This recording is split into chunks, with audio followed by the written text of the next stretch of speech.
नमस्कार. आज आपण मालेगाव तालुका पाथर्डी जिल्हा अहमदनगर या ठिकाणी लक्ष्मण शाहूराव मस्के यांच्या शेतामध्ये आलेलो आहोत. त्यांनी आपलं धनलक्ष्मी कंपनीचं राघव 459 हे वाण लावलेलं आहे. ते वाण एकदम व्यवस्थित आलेलं आहे. बऱ्याच जाग्यावर चांगल्या मोठ्या दोड्या पण बनल्यात.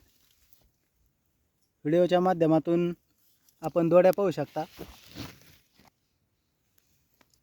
दोड्याची आणि पात्याची संख्या देखील भरपूर आहे.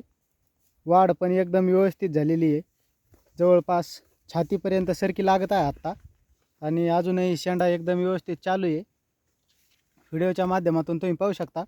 आता आपण लक्ष्मण मस्के यांच्यासोबत व्हिडिओच्या माध्यमातून संवाद साधणार आहोत.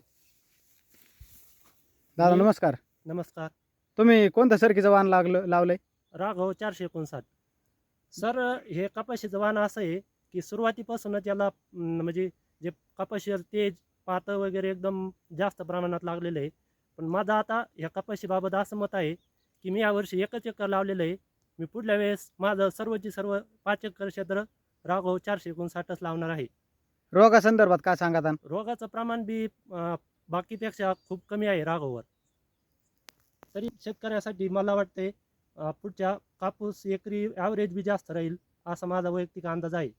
तर सर्व शेतकऱ्यांसाठी काय सांगाल? सर्व शेतकऱ्यांनी राघव निश्चित आपले 1-2 एकरवर काय असेल तेवढं राघव लावावे ही शेतकऱ्याला विनंती करतो. धन्यवाद.